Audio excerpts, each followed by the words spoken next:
Good evening बच्चों। तो आज हम लोग पढ़ेंगे काइनेटिक थ्योरी ऑफ गैसेस का लेक्चर नंबर 2। ओके दोस्तों, तो पिछले क्लास में मैंने आपको बताया था कि आपका जो गैसेस है उसको बिहेवियर के बेसिस पे दो टाइप में हम लोग क्लासिफाई कर सकते हैं, आइडियल गैस और रियल गैस। और हमने आइडियल गैस की प्रॉपर्टीज़ को देखा था। आइडियल गैस एक एजम्पशन है। पहली बात तो मैं आपको ये बता दूं कि आइडियल गैस जो है ये एक हाइपोथेसिस है, जो हमारा मानना है कि गैस को इस तरीके से बिहेव करना चाहिए, ओके, आइडियल गैस होने के लिए। और दूसरी तरफ है रियल गैस, जो एक्चुअल में जो अपने कंडीशन में जो हम लोगों को मिलता है इन्वायरमेंट में या कहीं भी, वो है आपका रियल गैस। अब ये रियल गैस ही आइडियल के क्लोज टू बिहेवियर कर सकता है। मैं ये नहीं बोलूँगा कि एकदम से मैच कर जाएगा, बट इस रियल गैस को आप आइडियल की तरह अज्यूम कर सकते हो, या यूं कहो कि उसको क्लोज टू उसकी बिहेवियर उसके पास उसके जैसे हो सकती है अगर आप टेम्परेचर जो लेंगे हाई एंड प्रेशर लेंगे लो तब। और उसके रीजंस को मैंने पिछले क्लास में आपको बता दिया, ठीक है दोस्तों। और हमें जो यहाँ पे अपने सिलेबस में जो पढ़ना है वो आइडियल गैस ही पढ़ना है, ठीक है ना। और ये भी मैंने आपका कंफ्यूजन दूर कर दिया था कि आइडियल गैस कोई नई टाइप की गैस नहीं होती है। जो गैस अवेलेबल है आपके सामने, ऑक्सीजन, हाइड्रोजन, नाइट्रोजन, यही विशेष परिस्थिति में आइडियल की तरह बिहेव करती है और दूसरे परिस्थिति में ये रियल की तरह बिहेव करती है। ओके बच्चों, तो मैं रियल गैस के लिए थोड़ा सा बोल देता हूं, अदरवाइज पढ़ना तो अपने को आइडियल गैस ही है। अच्छा, जितने भी पॉइंट्स मैंने आइडियल गैस पे पिछले क्लास में बताए थे, उसमें से एक पॉइंट जो मैं बार बार आपको याद दिलवाना चाहूँगा कि आइडियल गैस जो आपको कम से कम याद करके चलना चाहिए कि आइडियल गैस के जो मॉलिक्यूल्स हैं वो आपस में कोई एक दूसरे के ऊपर फोर्स एक्सर्ट नहीं करते हैं accept eight the time of collision. ये बात अपने को दिमाग में हमेशा रखनी है। और कॉलिजन अगर इनके बीच हुआ भी, या इनका कॉलिजन कंटेनर के वॉल के साथ जो हुआ वो इलास्टिक इन नेचर होगा। मतलब इलास्टिक कॉलिजन का मतलब है कि वहां पे एनर्जी का किसी टाइप की लॉसेस नहीं होंगी।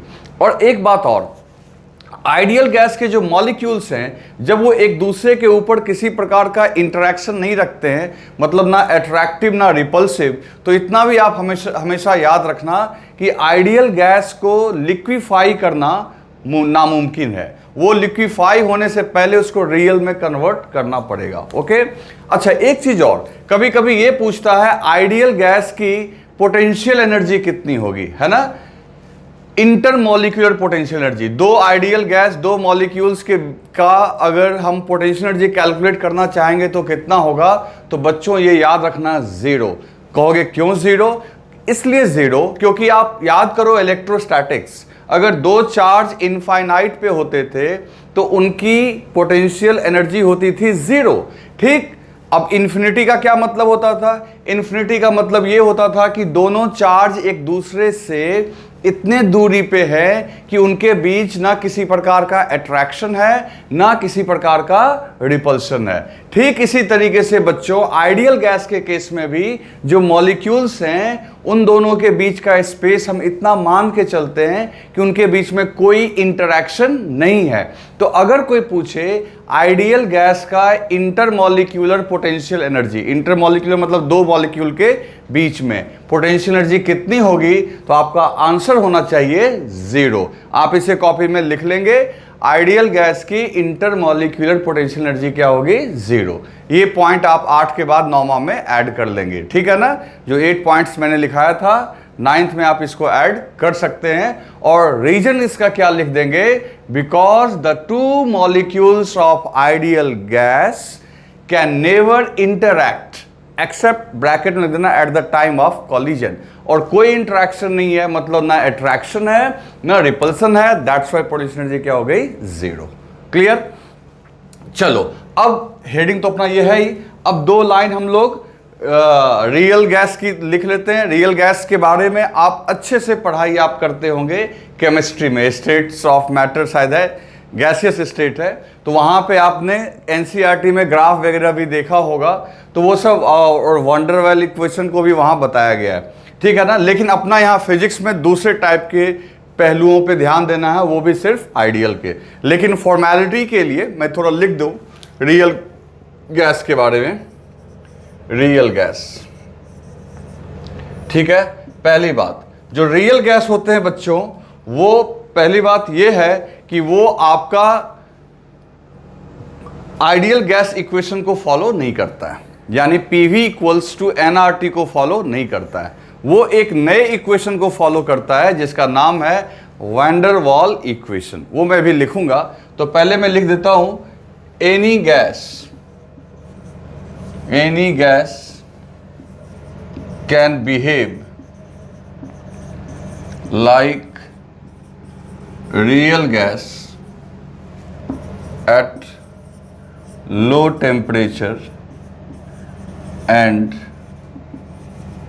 high pressure। अब देखो, अब ये रियल आइडियल से किन मामलों में अलग होगा और कैसे अलग होगा। पहली बात सुनो, जो हमने ये वॉल्यूम लिया, ध्यान से सुनते रहना मेरी बात, ये हमने कंटेनर लिया और इसका वॉल्यूम है V, तो हमने बोल दिया कि सारे मॉलिक्यूल के लिए जो अवेलेबल स्पेस होगा वो V ही होगा। लेकिन आप जानते हो कि रियलिटी में जो मॉलिक्यूल है वो एक स्फेरिकल शेप का होगा, उसकी कुछ तो वॉल्यूम होगी। तो अगर हम एक मॉलिक्यूल ले लें, ध्यान से सुनना मेरी बात, अगर हम लोग यहाँ पे कोई एक मॉलिक्यूल को कंसीडर करें तो इसके लिए कितना स्पेस अवेलेबल है। इसके लिए जो स्पेशल मैं बोल रहा हूं, इसके लिए जो स्पेस अवेलेबल है बच्चों, वो पूरे कंटेनर का volume minus actual volume of these molecules. तो इसका मतलब है रियलिटी में बच्चों वॉल्यूम पूरा V का V अवेलेबल नहीं होता है, तो वॉल्यूम में से समथिंग हम लोग अभी माइनस करेंगे। समझ गए बात को। तो रियलिटी में एक वो करेक्शन आएगा जिसको हम लोग वॉल्यूम करेक्शन बोलते हैं। और देखते हैं, अभी हम लोग मान के चल रहे हैं कि मॉलिक्यूल्स एक दूसरे के ऊपर फोर्स नहीं लगाते, उनकी पोटेंशियल एनर्जी जीरो होती है। लेकिन आपको लगता है क्या ऐसा पॉसिबल है? मॉलिक्यूल्स कुछ ना कुछ फोर्स तो लगाते ही हैं, और ये फोर्स और ज़्यादा कब लगाएंगे? जब उनका टेम्परेचर लो होगा। तो कहोगे क्यों सर? टेम्परेचर लो होगा तो मॉलिक्यूल्स का जो मोशन है, वेलोसिटी है, वो कम होगी। आज हम लोग वेलोसिटी और टेम्परेचर का रिलेशन भी एस्टैब्लिश करेंगे, देखना आप। तो अगर टेम्परेचर लो है तो मॉलिक्यूल्स की वेलोसिटी भी कम होगी, तो कम होगी तो स्लो मूव करेंगे, तो अगल बगल वालों से वो उनका इंटरेक्शन होगा, है ना बच्चों, उनका इंटरेक्शन होगा। इन दैट केस जो हमारा आइडियल के लिए है कि इंटरेक्शन नहीं होना चाहिए, लेकिन रियल गैस में इंटरेक्शन होता है ना। तो इसलिए लो टेम्परेचर पे और ये इंटरेक्शन की चांस लो टेम्परेचर पे बढ़ जाएगी। साथ ही साथ ये जो हाई प्रेशर है, हाई प्रेशर कब होगा? जब मॉलिक्यूल्स की डेंसिटी बहुत ज्यादा होगी। फॉर द गिवन वॉल्यूम ढेर सारे मॉलिक्यूल्स होंगे, तो ढेर सारे मॉलिक्यूल्स होंगे तो दो फैक्टर आ जाएगा। एक तो वॉल्यूम में भी सब्ट्रैक्शन करना पड़ेगा आपको ढेर सारा, और ऊपर से अगर मॉलिक्यूल्स ज्यादा डेंस होंगे तो आपस में वो एक दूसरे से इंटरैक्ट करेंगे। समझ में आ रही है बात? तो कोई भी आइडियल गैस रियल की तरह क्यों बिहेव करने लगता है? तो सीधा कहना कि दो रीजन तो स्पष्ट दिख रहा है अपने को। एक तो ये जो वॉल्यूम है, बार बार बोल दे रहा हो कि सबके लिए V वॉल्यूम है, वो नहीं हो पाएगा। और दूसरा, उनके बीच का जो अट्रैक्टिव फोर्स है, मॉलिक्यूल्स एक दूसरे को अट्रैक्ट करते हैं, समझ गए ना, जो कि हम लोग आइडियल केस में नेग्लिजिबल मान के चल रहे थे। और ये दोनों फैक्टर कि इंटरेक्शन भी होगा, वॉल्यूम भी कम होगा, ये और ज़्यादा प्रिवलेंट हो जाएगा अगर आपका टेम्परेचर क्या हो, कम हो, और प्रेशर क्या हो, हाई हो। दैट्स व्हाई मैंने लिख दिया कि कोई भी गैस रियल गैस की तरह बिहेव करता है बच्चों लो टेम्परेचर पे और हाई प्रेशर पे। इसी का उल्टा कर दें, अगर टेम्परेचर हाई कर दें और प्रेशर लो कर दें तो इसकी बिहेवियर किससे मैच करने लगेगी? आइडियल से। ओके बच्चों, चलो अब उसके बाद नेक्स्ट पॉइंट क्या लिखेंगे, समझ में आई बात नहीं है? तो ये सब चीज याद रखना आप। फिर मैं यहां लिख रहा हूं कि रियल गैसेस फॉलो, ये फॉलो करते हैं वैन डर वाल WAAL wall equation, van der वाल इक्वेशन। अब ये इक्वेशन क्या है बच्चों? ये देखो, ये PV इक्वल्स टू nRT को फॉलो नहीं करते, बल्कि ये दूसरा लॉ है दूसरा इक्वेशन है जिसे वंडर वॉल ने दिया था, वो इक्वेशन मैं लिख के अभी आपको दिखा। तो बच्चों अब ये रियल गैस इक्वेशन जो है वो वंडर वॉल को फॉलो करता है। और देखो ये इक्वेशन क्या है, तो P plus AN square by V square, थोड़ा टेढ़ा है लेकिन आपको याद रखना पड़ेगा। हालांकि ये केमिस्ट्री का है, आप इसको फिजिक्स में इसका यूज हमको कुछ भी नहीं है यहाँ पे, लेकिन आप इसे याद रखना। तो देखो जहाँ पे A और B कांस्टेंट है, A और B क्या है बच्चों, कांस्टेंट। A और B क्या है, कांस्टेंट, ठीक है। तो आपका N मोल के लिए जो आइडियल गैस है वो फॉलो करता है इस इक्वेशन को, ठीक है। और अगर 1 मोल रहता तो N की जगह 1 कर दो, तो इन दैट केस आपका P इक्वल्स टू, कहीं कहीं आपको ऐसा लिखा हुआ मिलता होगा, A upon V square V minus B equals to RT। ये कब करेंगे, जब N की वैल्यू 1 ले लेंगे, ठीक है ना दोस्तों। तो आप इस तरीके से लिख सकते हो। और देखो वॉल्यूम में से समथिंग यहाँ माइनस किया हुआ है, ये आपका क्या है, ये जो है ये एक्चुअल वॉल्यूम है, क्योंकि उसमें से आपको पता है मॉलिक्यूल का कुछ ना कुछ वॉल्यूम को हमको क्या करना पड़ेगा, सब्ट्रैक्ट करना पड़ेगा, ठीक है। तो आप इतना लिख लो और हम लोग वापस फिर से आ जाते हैं आइडियल गैस पे, जिसको हम लोग को डील करना है। तो दोस्तों अब हम लोग कैलकुलेट करेंगे pressure exerted by ideal gas on it's container. अब देखो कोई आइडियल गैस अपने कंटेनर के ऊपर क्यों फोर्स एक्सर्ट करती है। तो पिछले क्लास से हम लोग सीखते आ रहे हैं कि किसी भी गैस के मॉलिक्यूल्स को अगर देखेंगे तो वो लगातार रैंडम मोशन करेगा, और अगर वो रैंडम मोशन करता रहेगा तो कंटेनर के वॉल से बार बार टकराता रहेगा, और इस कॉलिजन के दौरान जो है वो वॉल उस मॉलिक्यूल के ऊपर फोर्स लगाएगा, और वो न्यूटन थर्ड लॉ को फॉलो करते हुए आपका वापस दीवार के ऊपर, कंटेनर के वॉल के ऊपर फोर्स लगा देगा। तो जिस फोर्स से वहां पे प्रेशर क्रिएट होगा, इसको बहुत सिंपल एग्जांपल से समझ सकते हो। मान लो, ठीक है ना, मान लो जैसे हम लोग न्यूटन सेकेंड लॉ में का एप्लीकेशन जब हम लोग देख रहे थे, मान लो तुम्हारी तरफ कोई बॉल उछाल के फेंकता है, तुम बॉल को कैच करते हो। तो बॉल को जब कैच करते हो तो तुम्हारे हाथ पे, हथेली पे, तुम्हारे पाम पे फोर्स लगता है कि नहीं लगता है। क्यों लगता है, क्योंकि बॉल उधर वेलोसिटी से आ रही होती है, बॉल के पास मोमेंटम होता है mv, और तुमने अपने हाथ से उस बॉल को क्या कर दिया, रोक दिया, यानी उसका मोमेंटम जो mv था उसको आपने जीरो कर दिया। तो उसके मोमेंटम में जो चेंज आया, mv का चेंज आया, इनिशियल mv, फाइनल जीरो, और आपने उसे रोक दिया, तो मोमेंटम में चेंज कितने का आया, mv का आया। वो चेंज किसने करवाया, तुम्हारे हैंड ने करवाया। और तुम्हारा हाथ उस मोमेंटम को चेंज कैसे करवाया, तो तुम अपने हाथ से बॉल के ऊपर नॉर्मल फोर्स लगाए, जिसको हम लोग इंपल्सिव फोर्स भी बोलेंगे, इंपल्स बोलेंगे, क्योंकि कॉलिजन के दौरान आपको मैंने पढ़ाया था कॉलिजन में कि जब बॉल या कोई भी चीज कोलाइड करती है तो कॉलिजन के दौरान क्या लगता है, इंपल्सिव फोर्स। तो आपके हैंड ने उस बॉल के ऊपर क्या लगाया, इंपल्सिव फोर्स।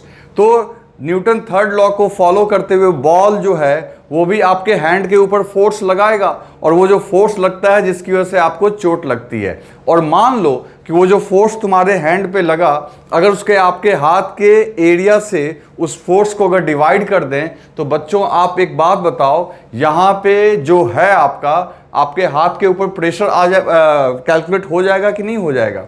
यही केस यहाँ पे हो रहा है। तो थोड़ा कैलकुलेशन लंबा है लेकिन इंपॉर्टेंट कैलकुलेशन है, कंसेप्चुअल कैलकुलेशन है। सीधा आउटकम पे ध्यान नहीं देना है आपको, रास्ते में क्या क्या हो रहा है उस पर भी ध्यान देना है, क्योंकि क्वेश्चन हर एक जगह से आएगा। जैसे मान लो कि मैंने एक कंटेनर कंसीडर किया, ठीक है, एक क्यूबिकल कंटेनर कंसीडर किया। ये सारा काम हम लोग अभी जो करने जा रहे हैं इस क्यूबिकल कंटेनर के लिए करेंगे, लेकिन आप ये जान लो कि जो आउटकम है वो इक्वली वैलिड है for all size and shape of containers. लेकिन हमने यहाँ क्यूबिकल कंटेनर को इसलिए डिसाइड किया है कि ये कैलकुलेशन करना हम लोगों के लिए क्या होगा बच्चों, आसान, ठीक है। तो अब देखो, पहले बात समझो कि इस क्यूबिकल कंटेनर में तुमने गैस मॉलिक्यूल्स लिए, ठीक है, गैस के मॉलिक्यूल्स को लिया है। अब ये गैस के मॉलिक्यूल्स जो हैं आपको मैंने बता रखा है अब दिमाग में सब कुछ आइडियल गैस वाला होना चाहिए, नो रियल। आइडियल गैस के जो जितने भी एजम्पशंस हैं वो अपने दिमाग में सेट कर लो। इस पूरे चैप्टर में अब उसी के ऊपर काम चलना है। तो बच्चों, मैंने आपको बताया था कि किसी कंटेनर में जब ये मॉलिक्यूल्स होते हैं तो मॉलिक्यूल्स टेम्परेचर, किसी भी टेम्परेचर पे मूव कर रहे होते हैं, that must be greater than absolute zero. तो मॉलिक्यूल्स के पास आपकी काइनेटिक एनर्जी होती है जिससे मॉलिक्यूल्स मूव कर रहा होता है, ट्रांसलेट कर रहा होता है। फिलहाल हम इसके सिर्फ ट्रांसलेशनल मोशन को कंसीडर कर रहे हैं। ध्यान रहे कि मैं ये मान के चल रहा हूं कि ये जो हमारा मॉलिक्यूल है एक पॉइंट के आकार का है और वो लगातार जिग जैग पाथ पे, कैसा पाथ बोलते हैं बच्चों इसको? Zigzag path. ये चल तो स्ट्रेट लाइन पे रहा है लेकिन इसकी जो डायरेक्शन है वो बार बार चेंज हो रही है, क्योंकि इसका कारण आप जानते हो, एक तो मॉलिक्यूल्स आपस में भी कोलाइड कर रहे होंगे और वॉल से भी कोलाइड कर रहे होंगे। ठीक है दोस्तों, तो ये सारे मॉलिक्यूल्स जो है इस तरीके से जिगजैग मोशन कर रहे हैं और इसी मोशन के दौरान ये दीवार से यानी उस कंटेनर के वॉल से जाके बार बार कोलाइड कर रहे हैं और हर एक कॉलिजन में क्या हो रहा होगा, ये मॉलिक्यूल टकराता होगा लाइक बॉल की तरह टकराया दीवार से और टकरा के वापस। तो ये जो टक्कर हो रही होगी, ये जो कॉलिजन हो रही होगी, ये कॉलिजन के दौरान वहां मोमेंटम का चेंज हो जा रहा है मॉलिक्यूल का, और जिसकी वजह से मॉलिक्यूल के ऊपर पहले दीवार ने फोर्स लगाया और न्यूटन थर्ड लॉ से मॉलिक्यूल ने दीवार के ऊपर फोर्स लगा दिया और प्रेशर क्रिएट हो गया। तो हमें ये कैलकुलेट आज करना है। ठीक है, आज के लेक्चर में ही आगे हम लोग ये सीखेंगे कि जितने भी मॉलिक्यूल्स हैं बच्चों, ये जितने भी मॉलिक्यूल्स हैं, ये सारे मॉलिक्यूल्स एक आइडेंटिकल टेम्परेचर पे मूव नहीं कर रहे होते हैं। सबका जो वेलोसिटी है वो डिफर करता है। आपको याद होगा विंस डिस्प्लेसमेंट लॉ, जब मैं आपको रेडिएशन में पढ़ा रहा था तो उस समय भी मैंने इस बात की जिक्र की थी आपके सामने कि कोई भी मटेरियल है, कोई भी सब्सटेंस है, चाहे वो लिक्विड, गैस और कुछ भी हो, उनके सारे मॉलिक्यूल्स एकदम से किसी कैलकुलेटेड आइडेंटिकल एनर्जी पे नहीं होते हैं, उनमें वेरिएशंस होता है। इसमें कोई डाउट नहीं है कि मोस्ट ऑफ द मॉलिक्यूल एक खास एनर्जी के साथ होते हैं, लेकिन उसका जो रेंज है, डिस्ट्रीब्यूशन है, वो एक वाइड रेंज में है, वेरी लो से वेरी हाई तक। समझ गए ना बात को? तो बच्चों, जितने भी मॉलिक्यूल्स हैं यहाँ पे, they are moving randomly with different speeds. ये हम गारंटी नहीं करेंगे कि सारे मॉलिक्यूल की स्पीड जो होगी उसका मैग्नीट्यूड क्या होगा सेम, ये गारंटी नहीं करेंगे। ओके, चलो अब कैसे कैलकुलेट करें? तो एक काम करते हैं, कैलकुलेशन को इजी करने के लिए पहले हम लोग सिर्फ एक मॉलिक्यूल कंसीडर करते हैं। अच्छा, ये भी आपको ध्यान होना चाहिए कि जो हमने एजम्पशंस देखा था आइडियल गैस के, उस एजम्पशंस में मैंने आपको क्या बताया था कि हर तरीके से ये सैंपल जो है होमोजीनियस है। क्या है? होमोजीनियस, हर तरीके से सिमेट्रिकल है। मान लो अगर किसी मॉलिक्यूल की वेलोसिटी एक्स एक्सिस के लॉन्ग है तो कुछ मॉलिक्यूल की वेलोसिटी वाई के लॉन्ग भी होगी, कुछ की जेड के लॉन्ग भी होगी। या यूं बोल लो कि सीधी सी बात है, अगर हम सारे मॉलिक्यूल्स की वेलोसिटी का एक्स कंपोनेंट को एक साथ देखें और सभी के वाई कंपोनेंट को एक साथ देखें और सभी के जेड कंपोनेंट को, मान लो कि मॉलिक्यूल ना एक्स के लॉन्ग जा रहा, ना वाई के लॉन्ग, ना जेड के लॉन्ग, हर एक मॉलिक्यूल मान लो बीच में ही जा रहा है, तो उसके तीनों कंपोनेंट्स तो टूटेंगे, that is v x, v y और वी जेड। तो यहां पे इस बात की फुल गारंटी है, अगर सैंपल का साइज बहुत बड़ा है तो, कि सभी का सम जो Vx के लॉन्ग आएगा वो Vy के लॉन्ग के बराबर होगा और ये वो Vz के लॉन्ग के बराबर भी होगा। मेरा कहने का मतलब ये है कि किसी भी डायरेक्शन को एक्स्ट्रा प्रेफरेंस नहीं दिया जाएगा। सारे डायरेक्शन क्या है? आइडेंटिकल। मतलब सभी मॉलिक्यूल्स के वेलोसिटी का एक्स कंपोनेंट जितना होगा बच्चों, उतना ही वाई कंपोनेंट होगा और उतना ही जेड कंपोनेंट होगा। सभी के कंपोनेंट का सम। एक मॉलिक्यूल की बात मैं नहीं कर रहा, पूरे सैंपल की बात कर रहा। एक मॉलिक्यूल हो सकता है वो पूरा का पूरा एक्स के लॉन्ग जा रहा हो, पूरा का पूरा वाई के लॉन्ग कोई जा रहा हो, पूरा का पूरा कोई जेड के लॉन्ग जा रहा हो, कोई एक्स से 60 डिग्री पे जा रहा हो। लेकिन अगर सारे मॉलिक्यूल्स के कंपोनेंट्स को तोड़ोगे एक्स के लॉन्ग, वाई के लॉन्ग और जेड के लॉन्ग, तो वो तीनों इक्वल आएंगे। अब देखो, मैं बार बार इस बात को क्यों रिपीट कर रहा हूं? लोग इसी बात को रिपीट नहीं करते। इस एजम्पशन में, इस कैलकुलेशन में सबसे बड़ा पॉइंट यही है कि बच्चों को यह बताना जरूरी है कि जब आप एवरेज लेंगे हर एक एक्सिस का, तो वो तीनों क्या होना चाहिए? इक्वल। लोग इस बात पे स्ट्रेस नहीं देते हैं, इस पे सीधा बाय 3 कर देते हैं। वो अभी आप देखेंगे कैलकुलेशन में। क्लियर है दोस्तों? चलो, तो एक काम करते हैं, कैलकुलेशन को सिंप्लीफाई करने के लिए, अब सारे मॉलिक्यूल्स की स्पीड तो डिफरेंट डिफरेंट है, तो अब क्या करेंगे, अब क्या हर एक मॉलिक्यूल के लिए काम करेंगे? नहीं, एक मॉलिक्यूल के लिए पहले काम करेंगे और उसी का हम लोग एवरेज निकालेंगे, ठीक है ना। तो इस कंटेनर में हम लोग मान के चलते हैं कि सिर्फ और सिर्फ बच्चों क्या है, एक मॉलिक्यूल है और जिसका x कंपोनेंट ऑफ वेलोसिटी क्या है, vx, जिसकी x कंपोनेंट ऑफ वेलोसिटी क्या है, vx। आप चाहो तो vy के लिए भी मान सकते हो, आप चाहो तो vz के लिए भी कर सकते हो, लेकिन हम लोग किसी एक सरफेस के लिए किसी एक कंपोनेंट के साथ अपना काम शुरू करते हैं। ओके दोस्तों, तो ये था, आप ये समझो इस बात को कि मैंने आपको जो यहाँ पे एजम्पशन है, फिर एजम्पशन आया, उसको बता दिया। अब देखो, सबसे पहली बात कि ये इसको हमने मान लिया एक्स एक्सिस, ठीक है। अब इस क्यूब में इतने सारे मॉलिक्यूल्स नहीं हैं, लेकिन कैलकुलेशन के लिए मैंने सिर्फ एक मॉलिक्यूल के बारे में सोचा कि एक ही मॉलिक्यूल है जो कि vx कंपोनेंट ऑफ वेलोसिटी के साथ, और मॉलिक्यूल का मास क्या है, m, वो इस दीवार के साथ जा रहा है, इस दीवार की तरफ जा रहा है। कौन से वॉल के पास? तो देखो, अगर मान लो ये आपका है y axis, this is y axis, this is z axis, हम इस वॉल को लेके इंटरेस्टेड है। देखो, अभी इसको मैं मिटा दूंगा, ये जो वॉल है, क्योंकि ये रहने से आपको दिक्कत आएगी, या कोई बात नहीं, मैं छोड़ भी सकता हूं इसको। तो मैं सिर्फ इस वॉल के लिए काम कर रहा हूं कि ये आएगा मॉलिक्यूल और इस दीवार से टकराएगा और फिर वापस जाएगा। इस वॉल के ऊपर मैं प्रेशर कैलकुलेट कर रहा हूं जो इसके वेलोसिटी के ठीक परपेंडिकुलर है। अगर ये जो आपका वॉल है ये YZ प्लेन में है ना बच्चों, देखो ये y के लॉन्ग इसकी ये लेंथ हो गई और विड्थ जो है z के लॉन्ग, और मॉलिक्यूल किधर चल रहा है, x के लॉन्ग। अच्छा, इसका एरिया कितना होगा बच्चों? तो एरिया होगा L स्क्वायर, है ना, length into width, L square. अब देखो क्या होगा, पहली बात, ये मॉलिक्यूल जा रहा है स्ट्रेट लाइन में, किस वेलोसिटी से, vx के साथ। ओके, अब ये मॉलिक्यूल अगर vx के साथ जा रहा है तो सामने वाली दीवार से टकराएगा। और तुम्हें पता है इलास्टिक कॉलिजन में मैंने आपको बताया है कि अगर किसी बहुत भारी भरकम बॉडी से, किसी बड़े मास वाले बॉडी से कोई बॉल जाके कोई छोटी वस्तु टकराती है तो उसकी स्पीड क्या हो जाती है, रिवर्स, उसकी वेलोसिटी रिवर्स हो जाती है। मैग्नीट्यूड वही रहता है, स्पीड वही रहता है, लेकिन डायरेक्शन क्या होता है, रिवर्स। इसको मैंने कॉलिजन वाले लेक्चर में आपको प्रूव किया है। तो मेरा कहने का मतलब है, दीवार जो है, कंटेनर का वॉल जो है, इस मॉलिक्यूल का तो मास समझ ही रहे हो, एक मॉलिक्यूल का मास कितना कम होगा, इसके कंपेयर में ये तो इनफाइनाइट मास का है। तो ये जाके टकराएगा और टकरा के फिर वापिस आ जाएगा। तो मैं इसका ना एक शॉर्ट वर्जन डायग्राम यहां बना दे रहा हूं, एक डायग्राम मैं यहां बना दे रहा हूं कि ये गया, मॉलिक्यूल गया और टकरा के फिर वापस, जिस स्पीड से टकराएगा बच्चों उसी स्पीड से वापस।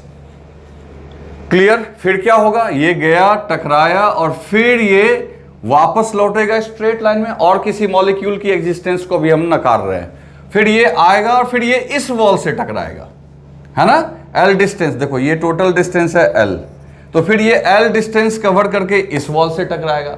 फिर क्या होगा, फिर यहां से रिवर्स होगा, फिर इससे टकराएगा। तो इन दोनों के बीच में ये आपका कोलाइड करता रहेगा और चलता रहेगा। ओके बच्चों, तो किसी एक कॉलिजन में आखिर इसका मोमेंटम कितना चेंज होगा वो अपने को कैलकुलेट करना है, ठीक है ना। मैं इसको मिटा दे रहा हूं, ये इसको ऐसे ही आपको देखने के लिए बनाया था डायग्राम। तो अब एक बात सोचो बच्चों कि अगर मान लो टकराने से पहले इसकी मोमेंटम पॉजिटिव एक्स एक्सिस के लॉन्ग थी, तो इनिशियल मोमेंटम थी mvxi, आई तो समझते हो, आई मतलब unit vector, initial momentum. Final momentum जो होगी वो होगी mvx माइनस आई।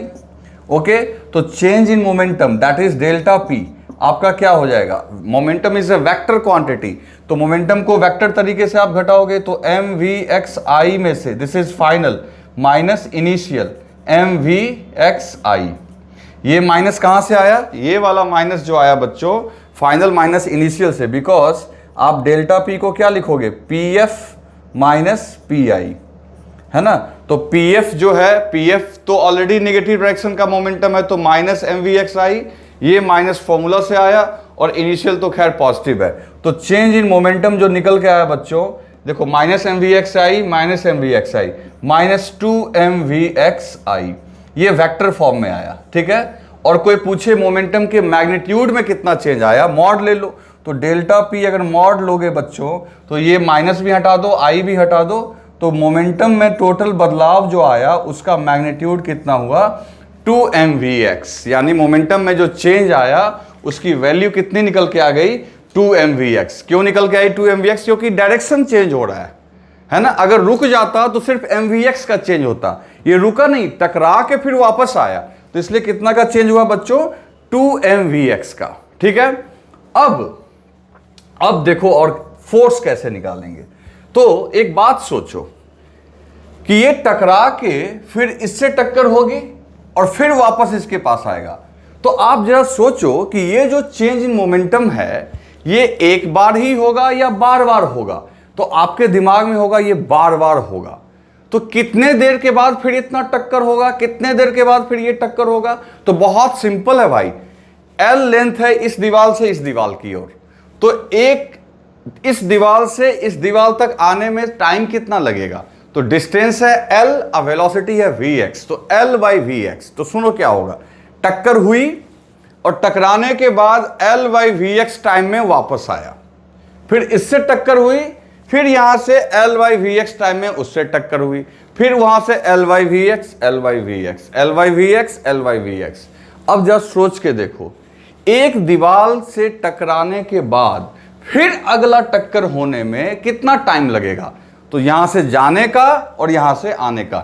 इसका टक्कर हम नहीं देखेंगे, इसके साथ कॉलिजन नहीं देखेंगे, इधर वाले वॉल के साथ नहीं देखेंगे, हमें एक ही वॉल पे अभी स्टडी करना है। तो एक वॉल के साथ दो लगातार कॉलिजन करने के लिए आपको इसको टाइम लेना पड़ेगा 2l बाई vx। तो उसको मैं पहले यहां बोर्ड पे लिख दे रहा हूं, ठीक है बच्चों। तो देखो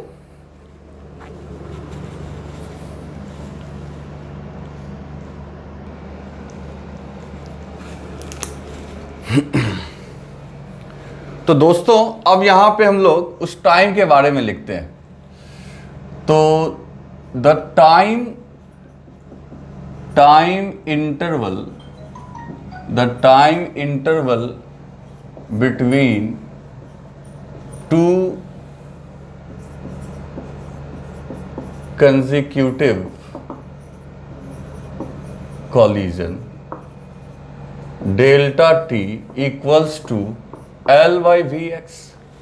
तो the time interval between two consecutive collision जो है बच्चों वो होगा delta T equals to 2L by Vx, 2L by Vx, ठीक। अब देखो न्यूटन सेकेंड लॉ में तुम्हें क्या बताया गया था कि average force equals to total change in momentum by total time taken. अब टोटल चेंज इन मोमेंटम का मैग्नीट्यूड कितना है बच्चों, तो 2mvx है ना।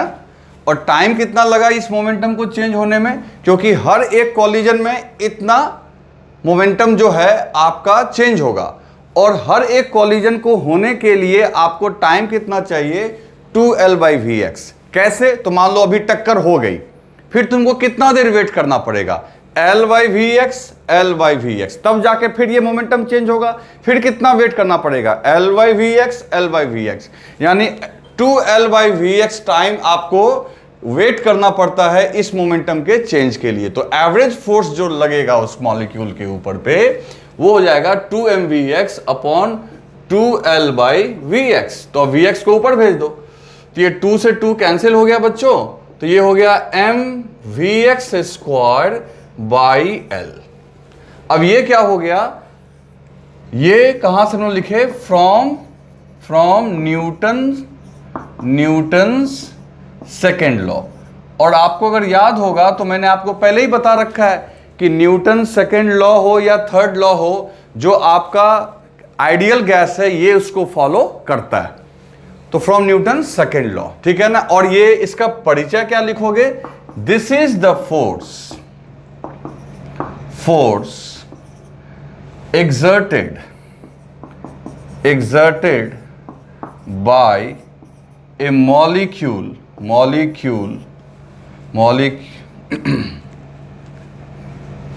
by a molecule on wall and vice versa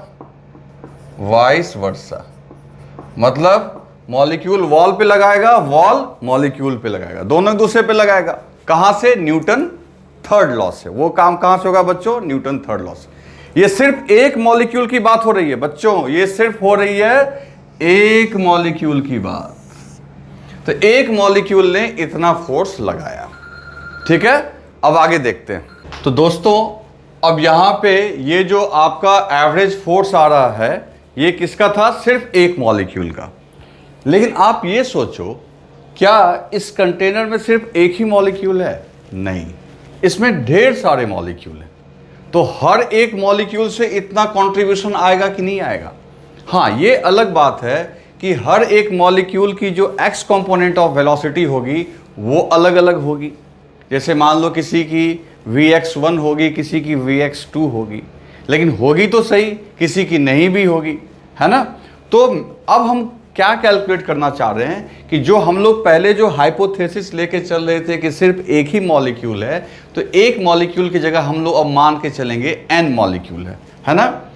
तो सपोज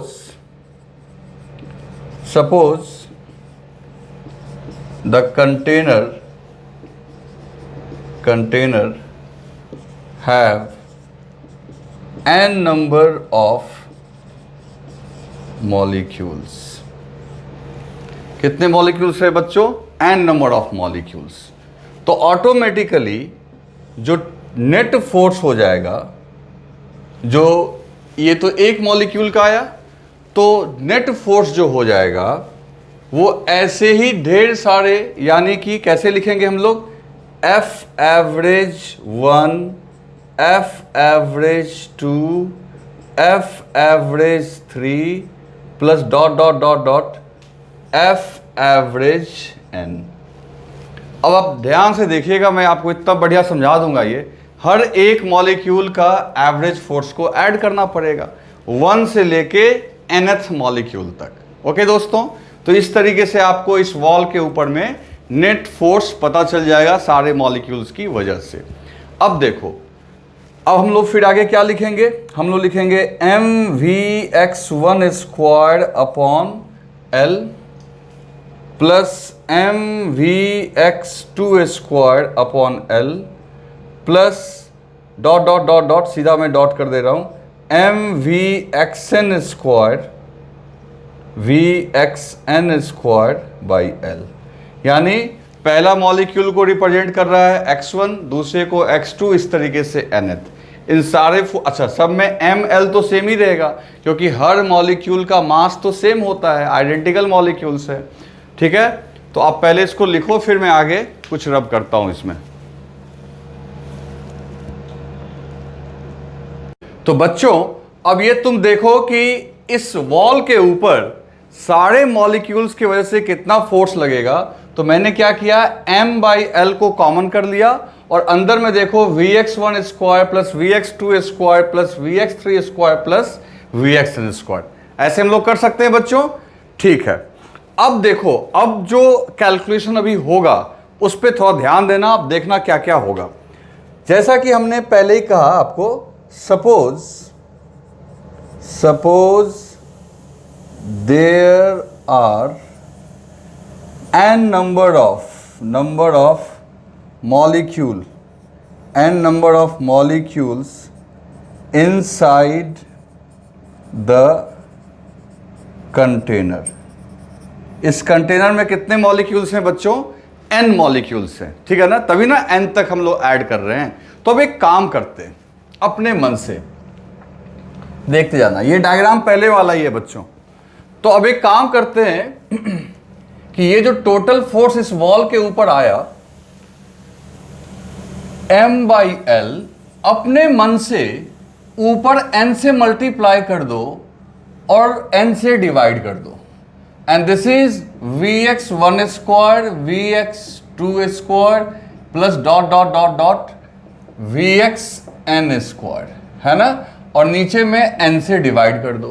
तो हमने क्या किया बच्चों, यहां पे n से मल्टीप्लाई कर दिया और n से डिवाइड कर दिया, n से मल्टीप्लाई कर दिया और n से डिवाइड कर दिया, ठीक है। और n क्या है आपका, n है नंबर ऑफ मॉलिक्यूल्स।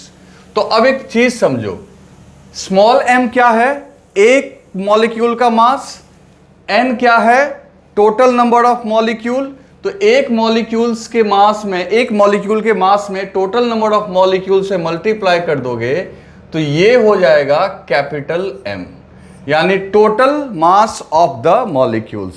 इस मॉलिक्यूल्स में, इस कंटेनर में जितने भी मॉलिक्यूल्स हैं उनका ये टोटल मास हो जाएगा।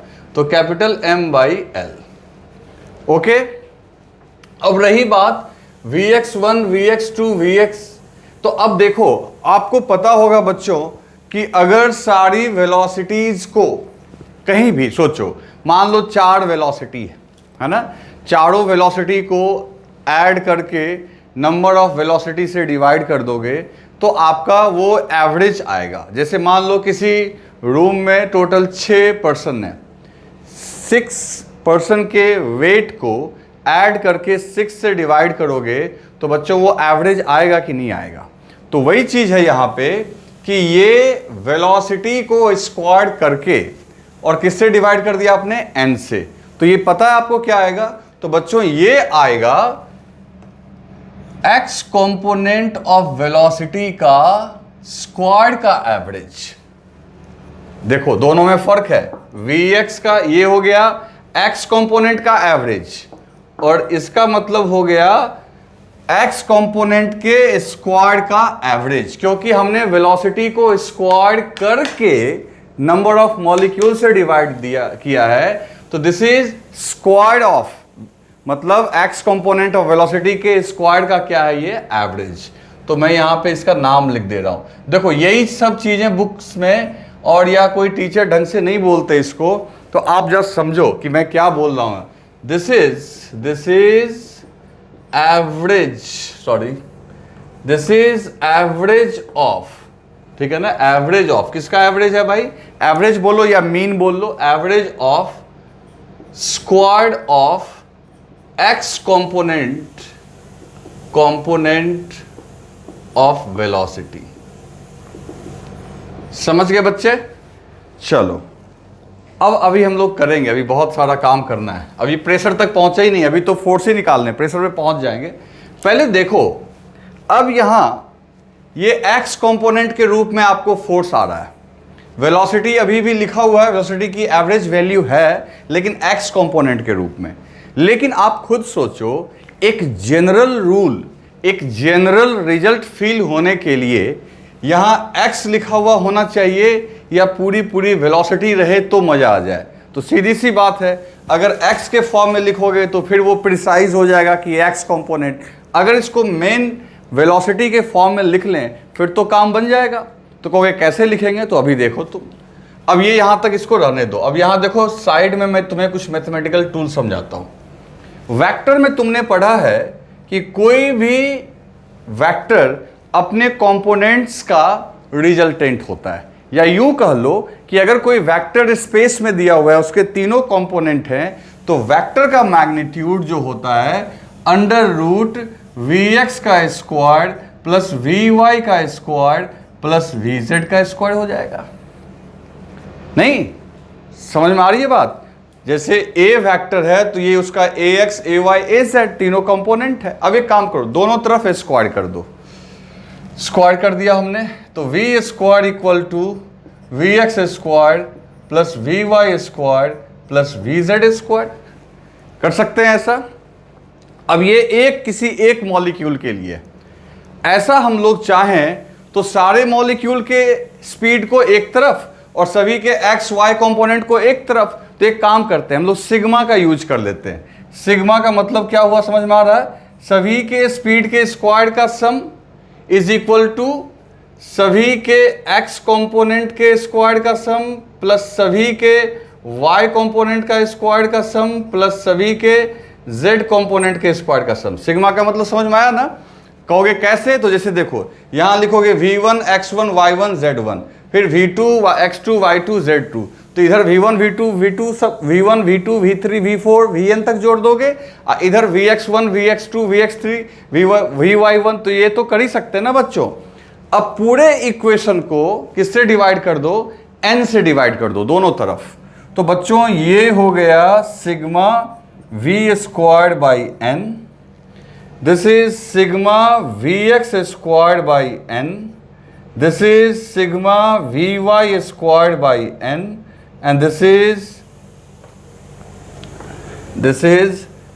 sigma vz squared by n। अब एक बात समझो, अभी कुछ देर पहले तुमने देखा कि जब हमारा टोटल वेलोसिटी का सम अपॉन n करते थे तो उसके स्क्वायर का एवरेज होता था। तो ये मेन वेलोसिटी जब सबकी स्पीड है उसका स्क्वायर को सम किया, सिग्मा सिंबल है सम का, और टोटल मॉलिक्यूल से डिवाइड किया, तो automatically this is average of, देखो इसको हम लोग बोलेंगे average of square of speed. ये क्या हो गया बच्चों? एवरेज ऑफ एक्स कंपोनेंट का स्क्वायर का ये हो गया बच्चों y कंपोनेंट के स्क्वायर का एवरेज, और ये हो गया बच्चों z कंपोनेंट का स्क्वायर का एवरेज। तो मेन स्पीड जो है आपका उसका स्क्वायर का average equal to x component के स्क्वायर का एवरेज प्लस y कंपोनेंट के स्क्वायर का average plus z component square का एवरेज। मैंने आपको कहा था कि जो आपका एजम्पशन है काइनेटिक थ्योरी ऑफ गैसेस का, उसमें मैंने बोला था कि हर एक डायरेक्शन जो है वो आइडेंटिकल होता है। तो इसका मतलब है कि x कंपोनेंट का एवरेज, y कंपोनेंट का एवरेज और z कंपोनेंट का एवरेज तीनों क्या होगा? सेम। मतलब हर एक मॉलिक्यूल के x कंपोनेंट का अगर एवरेज निकालोगे that will be equal to y component का average and that will be z। तो हम लोग चाहें तो ये यहाँ भी vx लिख सकते हैं, यहाँ भी vx लिख सकते हैं। तो अल्टीमेटली हम लोग क्या कर सकते हैं बच्चों? मेन जो नेट स्पीड है उसका एवरेज जो होगा 3 इंटू वी एक्स कंपोनेंट के स्क्वायर का एवरेज। ये कैसे किए बच्चों? तो हमने क्या किया, वी एक्स, अब यहाँ मैं अब जगह तो है नहीं तो मैं यहाँ लिख देता हूँ, आप कहीं अपने कॉपी में लिख देना। यानी कि मैं क्या बोल रहा हूँ कि x कंपोनेंट के स्क्वायर का average is equal to y component के स्क्वायर का average is equal to z component का स्क्वायर का एवरेज, ये सब बराबर होंगे। तो इस तरीके से हम लोग यहाँ पे लिख सकते हैं बच्चों कि अब हम लोग कह सकते हैं कि Vx square average is equal to net velocity, net speed के स्क्वायर का एवरेज अपॉन 3। तो अब इससे क्या फायदा हुआ कि अब जो उस वॉल के ऊपर नेट फोर्स लग रहा है वो लिखोगे m upon l equals to speed के स्क्वायर का एवरेज अपॉन 3। समझ में आया ये 3 कहां से आया?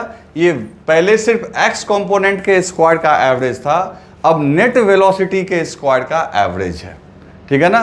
तो इन दोनों में रिलेशन 1/3 का है क्योंकि इसके 3 पार्टनर मिलके इसको बनाते हैं। ओके, और ये तीनों पार्टनर आपस में क्या होते हैं? इक्वल। ये अपना एजम्पशन है ना, क्योंकि मॉलिक्यूल्स कैसे चल रहे हैं? रैंडम। तो अब देखो, अब मामला लगभग अपना सेट होने वाला है। तो यहां से आगे की बात सुनो। तो ये हो गया, थोड़ा कंजस्टेड है, ध्यान से बच्चों नोट्स को लिखना, नोट्स को जरा ध्यान से लिखना। अब क्या निकालना था अपने को? प्रेशर। This is pressure. तो प्रेशर इज इक्वल टू क्या होता है? Force upon area. तो फोर्स तो आपने ये निकाल लिया। अच्छा, ये कैपिटल M क्या है? समझ में आ रहा है ना? ये कैपिटल M आया था स्मॉल m इंटू एन के प्रोडक्ट से। तो हम लोग लिख सकते हैं m इंटू एन जो है हमारा मास के बराबर है, मास ऑफ द सैंपल के बराबर। तो देखो, pressure equal to force upon area, और जहां पे आपका फोर्स के लिए आप ये पूरा रखोगे और एरिया कितना लोगे, तो एरिया मैंने पहले ही लिखा है L स्क्वायर।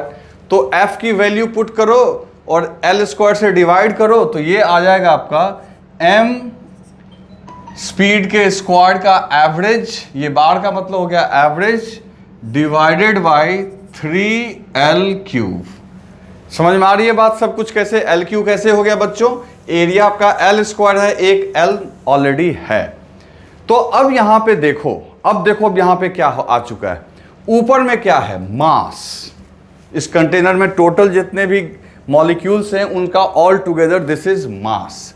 और ये L3 क्या है बच्चों? तो L3 है इस कंटेनर का वॉल्यूम। तो सोचो, मास को अगर वॉल्यूम से डिवाइड करोगे, ये L3 हो जाएगा आपका वॉल्यूम। ये L3 क्या है? वॉल्यूम। तो ये छोटा सा मैंने लिख दिया है। तो ये L3 वॉल्यूम है, क्यूब है ना आपका, तो वॉल्यूम। तो मास को अगर वॉल्यूम से डिवाइड करोगे तो ये डेंसिटी हो जाएगी। तो देखो जो फॉर्मूला हम लोग चाह रहे थे वो फॉर्मूला आ गया, प्रेशर इज इक्वल टू 1/3 और M/L3 की जगह लिखो रो, और सारे मॉलिक्यूल के, ये इसको ऐसे पढ़ना, सारे मॉलिक्यूल के स्पीड को स्क्वायर करके फिर ऐड करके टोटल मॉलिक्यूल्स की संख्या से डिवाइड करते हैं, तब ये आता है। तो इसको पढ़ेंगे कैसे? This is average of square of speed, है ना, या mean of square of speed. मैं इसका नाम भी यहां अलग से लिख देता हूं। अब देखो हम लोग यहां तक पहुंच चुके हैं, लेकिन अभी बहुत सारी बातें अभी हम लोगों को करना है। पहले मैं इसका नाम लिख दे रहा हूं। ये हुआ बच्चों, ये क्या है? देखो ये बार है, बार का मतलब एवरेज, एवरेज को मीन भी बोलते हैं। तो दिस इज मीन ऑफ, किसका मीन निकाला गया भाई?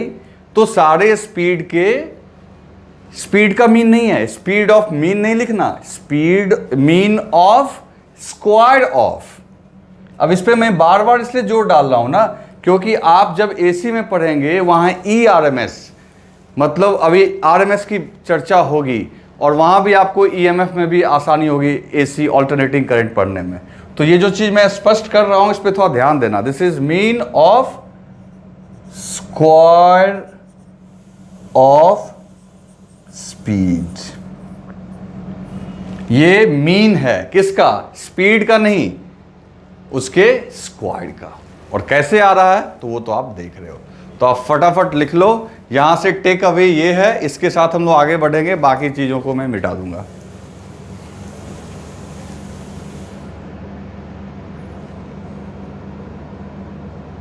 तो बच्चों ये अपना आ गया pressure equal to 1/3 rho, and this is mean of square of speed. अब लेकिन तुम खुद सोचो, बार बार कितना मेरे को बोलना पड़ रहा है, mean of square of speed. क्यों ना कुछ इसका एक अलग तोड़ निकाला जाए, कुछ और चीज इसके बारे में सोचा जाए कि ऐसा अटपटा मेरे को बोलना ना पड़े। इसका उपाय है। क्या उपाय है? समझो, पहले समझो कि ये कैसे आया होगा। सिंपल है भाई। तो ये कैसे आया होगा तो ध्यान से सुनना, यही इंपॉर्टेंट है। आपका ये है क्या? ये है स्पीड को स्क्वायर करो। ये कैसे आएगा? पहले तो सारे मॉलिक्यूल के स्पीड को स्क्वायर करके क्या करो? ऐड करो, V3 V4 plus dot dot dot Vn। ठीक। अब फिर टोटल नंबर ऑफ मॉलिक्यूल से डिवाइड करो, तब आपको ये मिला। यही हुआ ना? अभी कुछ देर पहले यही तुम लोग कर रहे थे, सिग्मा। इतना लंबा लिखने के बजाय हमने सिग्मा का यूज किया, है ना? तो हमने क्या किया? सारे स्पीड को स्क्वायर किया, सारे मॉलिक्यूल्स के स्पीड को स्क्वायर किया। और ये मॉलिक्यूल्स के स्पीड में अलग अलग इसलिए मान रहा हूं क्योंकि ये रैंडमली डिस्ट्रीब्यूटेड होता है। कुछ मॉलिक्यूल्स का सेम हो भी सकता है, किसी का नहीं भी हो सकता है। तो मैंने एक डाटा ले लिया, तो सारे जिनका इनका सेम होगा तो उनका सेम वैल्यू ही लिखेंगे। ये 1 2 3 जो है ये मॉलिक्यूल्स का नंबर है। तो 1 नंबर से लेके n नंबर के मॉलिक्यूल्स के सारे के स्पीड को स्क्वायर करके ऐड कर दिया, टोटल मॉलिक्यूल से डिवाइड कर दिया, तो यू विल गेट दिस। लेकिन अब एक काम करते हैं, अगर हम इस पूरे क्वांटिटी का अंडर रूट ले लें तो ऐसे लिख दें, तो तब क्या पढ़ेंगे इसको? तो इसको तब पढ़ेंगे बच्चों, तब ये जो रिजल्ट आएगा, इसको क्या पढ़ोगे? इसको पढ़ोगे रूट ऑफ। किसका रूट? तो फिर देखो ये सिंबल है, रूट ऑफ मीन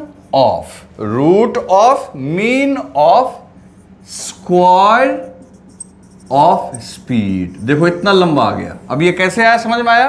पहले हमने सारे के वेलोसिटी को स्क्वायर किया, नंबर ऑफ मॉलिक्यूल से डिवाइड किया, तो मेरे को ये मिला। इसका क्या नाम है बच्चों? मीन ऑफ, मीन मतलब average, mean of square of speed. और उसी का अगर हमने रूट लगा दिया तो ये हो गया root mean square of speed. अब देखो सारे ऑफ को हटा दो तो ये आर से आ गया आर, ये एम से आ गया एम, और ये एस से आ गया एस, और ये हो गया स्पीड। तो क्यों ना इसका जो रिजल्ट आया, दिस इज मतलब इसका अंडर रूट का जो रिजल्ट आया उसका हमने नाम रख दिया VRMS, क्योंकि इसके अंडर रूट से भी एक स्पीड ही मिलेगा, क्योंकि कुछ भी है तो ये स्पीड का स्क्वायर है, तो समथिंग अपॉन स्क्वायर है ना। कुछ भी स्क्वायर करोगे, जैसे मान लो डिस्टेंस का स्क्वायर करोगे, डिस्टेंस का स्क्वायर करोगे तो रिजल्ट में तो कुछ डिस्टेंस वाला ही क्वांटिटी आएगा। तो वैसे ही बच्चों इसका जो आया ये निकल के आया VRMS, और इसको हम लोग क्या बोलेंगे? रूट मीन ऑफ सबको हटा दो, रूट मीन स्क्वायर स्पीड। आ रही है बात समझ में? तो अब देखो, तो इसके अंडर रूट को ये बोलते हैं। अब फिर से वापस करते हैं, दोनों तरफ अगर स्क्वायर कर दोगे, कुछ लिखना मत तभी देखते जाओ, दोनों तरफ स्क्वायर कर दोगे तो ये हो जाएगा VRMS का स्क्वायर। बात नहीं समझे? अब दोनों तरफ स्क्वायर कर देंगे तो इसका रूट खत्म हो जाएगा। तो इस तरीके से जहां पे mean of square of speed लिखा हुआ है उसके जगह हम लोग लिख सकते हैं VRMS का स्क्वायर। क्लियर है? और VRMS कैसे मिलता है वो तो तुम्हें पता ही है। VRMS कैसे मिलेगा? तो ये अंडर रूट, ये से स्क्वायर हटाओगे तो वो अंडर रूट में चला जाएगा। और ये कैसे मिलता है तो वो मैंने लिख दिया है। तो अब ये फॉर्मूला देखो क्या होगा। तो pressure is equal to 1/ρ VRMS का स्क्वायर। मैं तुम्हें यहां पे लेके आना चाहता था। Pressure is equal to 1/ρ VRMS का square. And what is this rho? तो दिस रो इज डेंसिटी। ये क्या हो गई? डेंसिटी। समझ में आ रही है बात? क्या हो गई बच्चों? डेंसिटी। अब सुनो, अब जब हम लोग यहां इसको देख ही रहे हैं तो कल ऐसा क्वेश्चन एग्जाम में आता है। मान लो कि तुमको कोई दे दिया कि कहीं पे टोटल 6 मॉलिक्यूल हैं, हर एक की स्पीड है 1 मीटर पर सेकेंड, 2 मीटर पर सेकेंड, 3 मीटर पर सेकेंड, 4 मीटर पर सेकेंड, 4 ही मॉलिक्यूल है। तो कोई पूछेगा इसका RMS निकालो। तो बच्चों इसका RMS कैसे निकालोगे? तो सीधी बात है, पहले इसका आप क्या निकाल लो? Mean of square. Mean of square कैसे निकालोगे बच्चों? तो सीधी सी बात है, 1 को स्क्वायर कर दो, 2 को स्क्वायर कर दो, 3 को स्क्वायर कर दो, 4 को स्क्वायर कर दो। टोटल मॉलिक्यूल्स कितने हैं? 1 2 3 4, 4 से डिवाइड कर दो। तो अभी ये VRMS नहीं आया, अभी आपका ये आया है मीन ऑफ स्क्वायर। अब इसी को पूरा अंडर रूट कर दोगे, देखो इसको अंडर रूट कर दिया तो हमें ये सैंपल का RMS मिल गया। तो क्या अब RMS निकालना बहुत मुश्किल है आपके लिए? और ना ही आपको अब RMS को समझने में कोई दिक्कत आनी चाहिए कि RMS है क्या। ठीक है बच्चों? तो वापस आ जाओ। तो ये रो क्या है? डेंसिटी। और डेंसिटी कैसे आया था बच्चों? डेंसिटी आया था mass upon volume. This is total mass, पूरे सैंपल का मास, और ये क्या था? वॉल्यूम। तो इस तरीके से प्रेशर जो है वो RMS स्पीड पे डिपेंड करता है। तो अब देखो, अब हम लोग अपने चैप्टर का जो नाम है उसको कहीं ना कहीं जस्टिफाई कर रहे हैं। क्या चैप्टर का नाम है? काइनेटिक थ्योरी ऑफ गैसेस, यानी गैस की प्रॉपर्टी जो है उसके मोशन पे डिपेंड करती है। तो स्पष्ट रूप से देखो, अब इससे ज्यादा तुम्हें क्लियर क्या चाहिए? मैंने प्रेशर को गैस के स्पीड से रिलेट कर दिया। यहां देखो, प्रेशर को गैस के स्पीड से रिलेट कर दिया या नहीं कर दिया? स्पष्ट देख लो, कर दिया है ना। ठीक है बच्चों, अब आगे बढ़ते हैं। अब यहां कुछ और देखते हैं। अब जैसा कि ये है आपका 1/2 ρ VRMS स्क्वायर। अब एक काम करो, अब ये काम किसके लिए कर रहे हो? आइडियल गैस के लिए। तो आइडियल गैस में, आइडियल गैस एक इस फॉर्मूला को भी तो फॉलो करता है, PV = nRT। फॉलो करता है कि नहीं करता है बच्चों? यस। तो PV = nRT। n जानते हो n क्या है? n है नंबर ऑफ मोल। तो अब आप ऐसे भी लिख सकते हो PV और नंबर ऑफ मोल को क्या लिख सकते हो बच्चों? तो नंबर ऑफ मोल को लिख सकते हो total mass upon molecular weight. Chemistry में आप पढ़ते होगे total mass upon molecular weight into RT। Clear? अब V को उधर भेज दो तो ऑटोमेटिकली ये हो गया pressure is equal to total mass of the sample into RT upon m0 into V। ये एक इक्वेशन है। अब इस इक्वेशन को उठाओ और यहां पहुंच जाओ। तो अगर हम लोग यहां पहुंच जाए तो देखो हम लोग क्या कर सकते हैं, बहुत सिंपल है। P के जगह ये पूरा कुछ लिख दो MRT। ये जानबूझ के मैं इतना सारा, देखो इसका एक और आसान तरीका था, मैं चाहता P के जगह सीधा लिख देता वहाँ पे nRT/V, ओके, और फिर रो के जगह लिख देता m/v, तो आराम से आता। लेकिन मैं चाहता हूँ कि आप सारा कन्वर्जन सीख जाओ ताकि प्रॉब्लम बनाने में आपको दिक्कत ना हो। तो देखो P के जगह हमने इसको लिख दिया, किसको? ये पूरे को यहाँ पे, ठीक है ना। ये इक्वेशन 1 है। इन इक्वेशन 1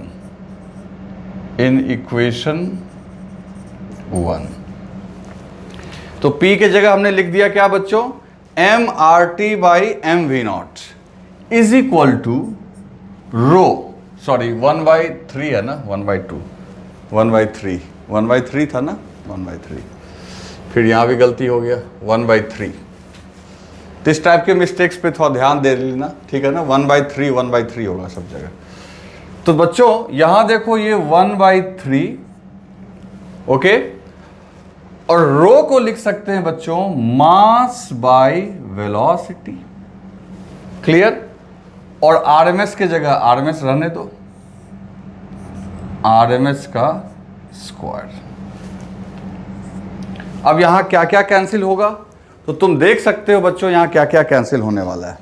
तो यहां अपना कैंसिल हो जाएगा ये M से M और V से V, ओके, और 3 को इधर भेज दो, 3 को इधर भेज दो, तो ऑटोमेटिकली बच्चों VRMS का स्क्वायर, VRMS का स्क्वायर, ये 3 इधर आ गया, इक्वल्स टू 3RT/m0। अब ये m0 समझ रहे हो ना, m0 क्या है? m0 मॉलिक्यूलर वेट है, मॉलिक्यूलर मास। मैं यहाँ लिख दे रहा हूँ कहीं भी, m0 जो है बच्चों मॉलिक्यूलर मास। अब तुम्हें एक नया चीज भी पता चल जाएगा। So VRMS is equal to √3RT/m0। ये सबसे इंपॉर्टेंट टेक अवे है यहां से। तो देखो इस बोर्ड पे अगर कोई पूछे क्या क्या अपने को सबसे ज्यादा इंपॉर्टेंट लग रहा है, तो एक ये formula pressure equal to 1/3 rho VRMS, एक ये फॉर्मूला आपको हर हालत में याद रखनी है। और दूसरा जो बहुत ही इंपॉर्टेंट आया वो है RMS स्पीड का टेम्परेचर के साथ relation. RMS speed equals to होगा √3RT/m0। हर एक गैस के RMS की वैल्यू उसकी मॉलिक्यूलर वेट पे, जैसे हाइड्रोजन के लिए 2 ग्राम, ऑक्सीजन के लिए 16 ग्राम, उसके अलावा उसके टेम्परेचर पे भी डिपेंड करती है। और टेम्परेचर को आप किस में लेंगे? केल्विन में। ओके बच्चों, तो एक तो VRMS इस पर डिपेंड करता है। फिर VRMS अगर जनरल कोई पूछे उसका निकालने का तरीका भी बताया, और मैंने आपको यहाँ समझाया कि VRMS मीन स्क्वायर क्या है और सारे कॉन्सेप्ट्स को। हालांकि अब आगे बहुत आसान है, जो कठिन दिन था, कठिन डेरिवेशन था, वो यही था। अब चीज़ें बहुत आसान है, अब तो सीधा स्ट्रेट फॉरवर्ड हम लोग चलेंगे। तो इस तरीके से बच्चों बहुत इंटरेस्टिंग मोड पे आके ये लेक्चर पहुंचा है, क्योंकि अब यहाँ RMS का जिक्र हुआ है, 2 और स्पीड होगा, फिर स्पीड का डिस्ट्रीब्यूशन कर्व, बहुत मज़ा आने वाला है बच्चों नेक्स्ट लेक्चर में। तो आप ये सारा कुछ कर लीजिए, फिर मैं अगले दिन पढ़ाऊँगा। ओके बच्चों, ठीक।